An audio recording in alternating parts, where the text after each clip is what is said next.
শৰ্মাই পাইছে সৰ্বমুঠ 7টা ভোট আৰু নীলাঞ্জনা কাশ্যপে পাইছে সৰ্বমুঠ 14টা ভোট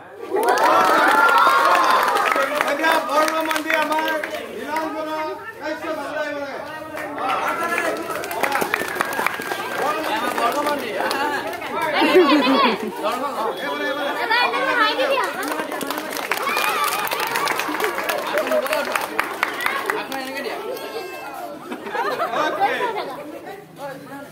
এতিয়া আহিলে আমাৰ উপ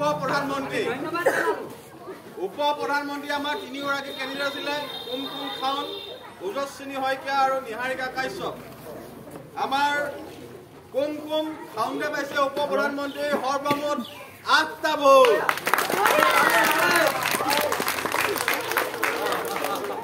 আৰু নিহাৰিকা কাশ্যপে পাইছে সৰ্বমুঠ 11টা ভোট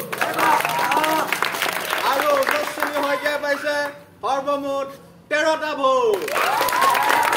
দুটা ভোটত জয়ী হ'ল ওজস্বিনী শইকীয়া বঢ়িয়া জীৱনত প্ৰথম তেওঁ ইলেকশ্যন খাৰা হৈ 13টা ভোট পালে